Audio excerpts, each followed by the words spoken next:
আমরা প্রথমে একটু সবাই হাততালি দিয়ে উলুধ্বনি দিয়ে হরির ধ্বনি দিয়ে মহাপ্রভুকে আহ্বান করব, তারপর আমরা বৃন্দাবনে যাবো, লীলা দর্শন করব।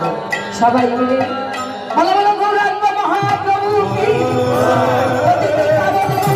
মহাপ্রভু কি, শ্রীকৃষ্ণ চৈতন্য গৌরাঙ্গ মহাপ্রভু কি। জয়ধ্বনি হলো, কিন্তু একটা ধ্বনি বাকি রইল আমার।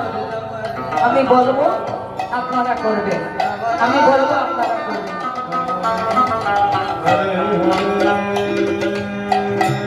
তোমরা জুকার দাও গো সবাই মিলে,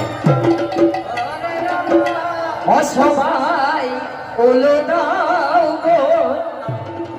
মায়েরা তো ওলো দিচ্ছেন, বাবারা কি করবেন? সবাই বাহু তুলে সবাই হরিব।